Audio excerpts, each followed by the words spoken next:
السلام علیکم پیارے دوستو، زلفی نالج لینڈ ورلڈ میں خوش آمدید۔ غازی ناول۔ اگلا دن بارش کی نظر ہو گیا اور اس سے اگلے چند روز میں نے سروسز کلب میں گزارے، لیکن کامیابی کی کوئی صورت دکھائی نہ دی۔ مونچھوں والے کرنل شنکر سے بھی لان میں دوبارہ ملاقات ہوئی۔ اس کا میرے ساتھ رویہ تضاد کا مجموعہ تھا۔ ایک طرف وہ میری پہلی ملاقات میں میری گفتگو سے کچھ محتاط سا لگتا تھا، شاید وہ سمجھ بیٹھا تھا کہ میں اس کے ماضی سے واقف ہوں یا اس کے اندر جھانکنے کی صلاحیت رکھتا ہوں۔ دوسری طرف وہ میری کمپنی سے خوش ہوتا تھا، ہر ملاقات کے خاتمے کے بعد آئندہ ملنے کے لیے زور دیتا تھا۔ اس کے محتاط رویے کے پیش نظر میں نے بھی اس سے کبھی ہیڈ کوارٹر سے متعلق بات نہ کی۔ ایک روز میں اس کے پاس 7 بجے شام گیا۔ وہ اپنے کمرے میں تھا۔ میں نے دروازہ نوک کیا تو بیٹ مین نے اسے میرے متعلق بتایا اور مجھے سٹنگ روم میں بٹھا دیا۔ کرنل شنکر کے پاس 2 کمروں کا سیٹ تھا، بیڈ روم اور سٹنگ روم۔ تھوڑی دیر بعد کرنل وردی پہنے بیڈ روم سے باہر آیا۔ اس کے ہاتھ میں بریف کیس تھا۔ اس نے کہا کہ اسے ایک ارجنٹ میٹنگ کے لیے ہیڈ کوارٹر جانا ہے، اس لیے وہ میرا ساتھ نہ دے سکے گا، اور میں سوچ رہا تھا کہ اس بریف کیس میں نہ جانے کتنی اہم فائلیں ہوں گی۔ اتنی مختصر بات کے بعد ہم دونوں باہر آ گئے۔ پارکنگ میں ایک ہندوستانی گاڑی ہیڈ کوارٹرز کی نمبر پلیٹ کے ساتھ کھڑی تھی۔ کرنل نے ہاتھ ملایا اور گاڑی سٹارٹ کر کے تیزی سے چلا گیا۔ اگر مجھے پہلے سے اس شام کے حالات کا علم ہوتا تو میں اپنے ساتھیوں کے ہمراہ بریف کیس کے حصول کے لیے کرنل کو ختم کرنے سے بھی گریز نہ کرتا، لیکن اب یہ بے سود تھا۔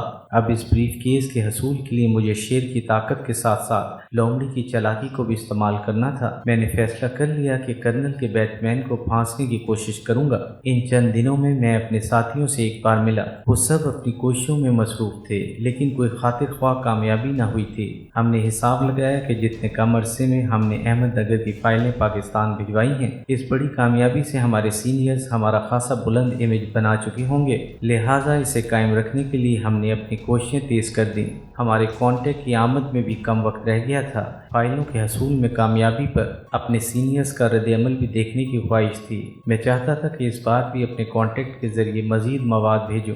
اس کے لیے میں کرنل شنکر کے بیٹ مین کو ایک بار ٹٹولنا چاہتا تھا۔ اگر وہ ہاتھ نہ آتا تو پھر گھی تو نکالنا ہی تھا، چاہے ٹیڑھی انگلی سے نکالنا پڑتا۔ اس دوران آشا کا پھر فون آیا اور اس نے مجھ سے کہا کہ شام کو 4 بجے اکبر ہوٹل کی کافی شاپ میں اس سے ملوں۔ میں 4 بجے اکبر ہوٹل چلا گیا۔ کافی شاپ میں آشا ایک خوب روح جوان کے ساتھ بیٹھی تھی۔ میں ابھی اسی شش و پنج میں تھا کہ ان کی ٹیبل پر جاؤں یا نہ کہ آشا نے آواز دے کر مجھے بلایا اور اس جوان سے متعارف کروایا۔ وہ MES کے ایک بریگیڈیئر کا لڑکا تھا اور زیر تعلیم تھا۔ آشا نے یا تو میرا قرب حاصل کرنے کے لیے مجھے جلانے کی کوشش کی تھی یا پھر وہ اس کے شوہر کے لیے ایک اور ٹھیکہ حاصل کرنے کا ذریعہ تھا۔ وہ جوان فون کرنے کے لیے لابی کی طرف گیا۔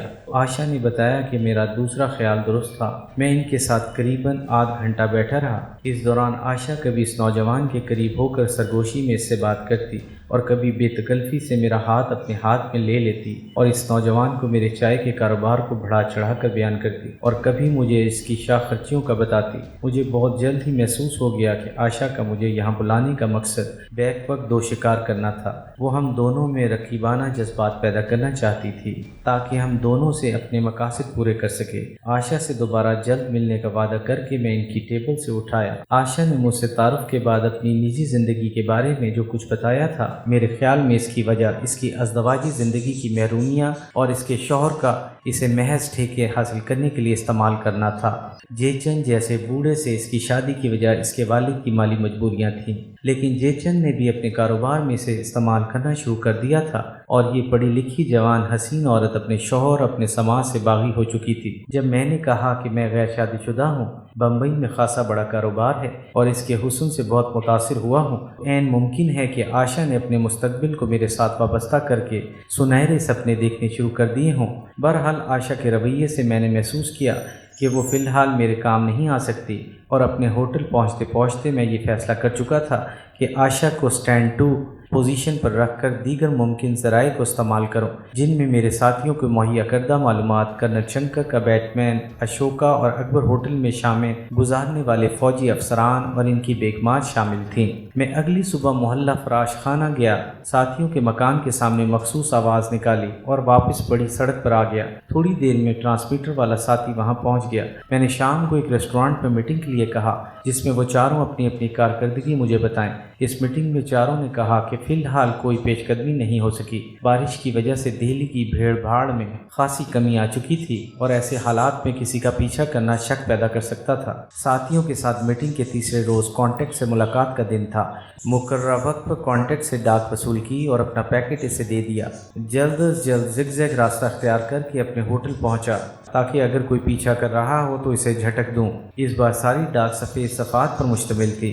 میں نے ان سفید صفحات کو گرمی پہنچائی تو الفاظ ابھر آئے۔ میری بھیجی ہوئی دونوں فائلیں باحفاظت انہیں مل چکی تھیں۔ میری اس کامیابی کو بہت سراہا گیا تھا۔ بہترین الفاظ میں مجھے شاباش اور مبارکباد دی گئی تھی۔ میرے ساتھیوں کے لیے بھی علیحدہ علیحدہ تعریفی اور شاباشی کے خطوط تھے۔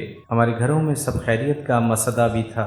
میرے خط میں لکھا تھا کہ میری کارکردگی کے عوض 20,000 روپے میرے گھر والوں کو پہنچا دیے گئے ہیں۔ ان دنوں پاکستان میں چائے، چینی اور بناسپتی گھی کی بہت کمی تھی، اس لیے ہم پانچوں کے گھروں میں یہ اشیاء وافر مقدار میں بھیج دی گئی تھیں۔ پہلے مشنوں کو جاری رکھتے ہوئے مجھے ایک نیا اور انتہائی اہم مشن سونپا گیا تھا۔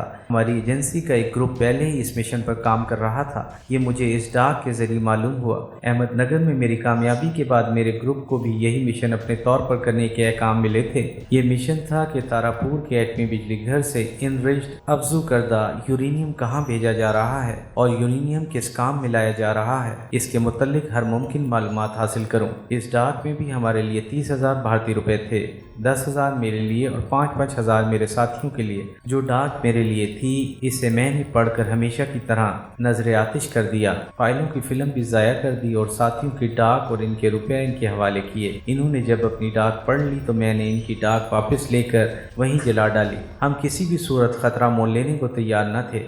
مجھے احساس ہو رہا تھا کہ احمد نگر میں میری کامیابی سے میرے سینئرز نے مجھ سے بہت توقعات وابستہ کر لی تھیں اور اسی لیے تاراپور کا مشن بھی مجھے سونپا گیا۔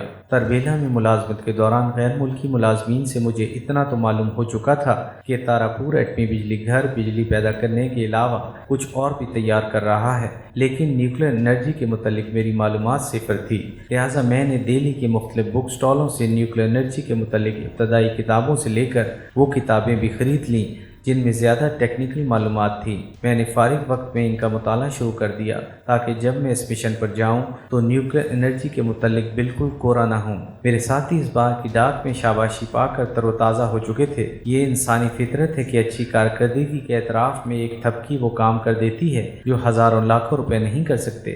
وہ اپنے تفویض کیے ہوئے کام زیادہ تندہی سے کرنے لگے اور چند روز میں ہی مکمل معلومات اور تصاویر مجھے لا دیں۔ آرمی ہیڈ کوارٹر میں کام کرنے والے ایک سپرنٹینڈنٹ کا نام یشونت تھا۔ اس کا گھر پرانی دہلی میں ایک تنگ گلی میں تھا اور اس کی 2 بیٹیاں اور 2 بیٹے تھے۔ بڑی بیٹی ایک اسکول میں ٹیچر تھی اور دوسرے بچے اسکول اور کالج کے طالب علم تھے۔ یشونت ہفتے میں 1-2 بار گانا سننے مخصوص بازار میں جاتا تھا۔ اس کی بیوی مر چکی تھی۔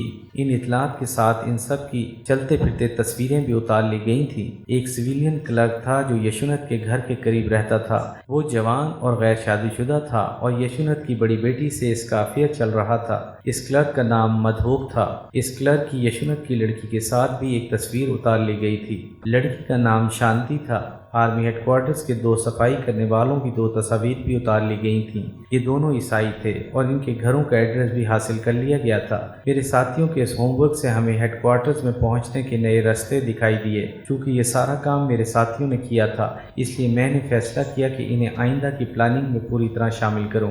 مجھے یہ احساس ہو رہا تھا کہ بطور گروپ لیڈر میرا ان کو اپنے منصوبوں کی تفصیل نہ بتانے کا یہ اثر ہو رہا ہے کہ وہ مجھ سے کھل کر بات نہیں کرتے۔ یہ تو ان کی فوجی ٹریننگ اور ڈسپلن کی وجہ سے تھا کہ وہ میرا ہر حکم بلا چو چرا بجا لاتے تھے، ورنہ دشمن ملک میں اگر وہ میری بات ماننے سے انکار کر دیتے تو میں ان کا کیا بگاڑ سکتا تھا۔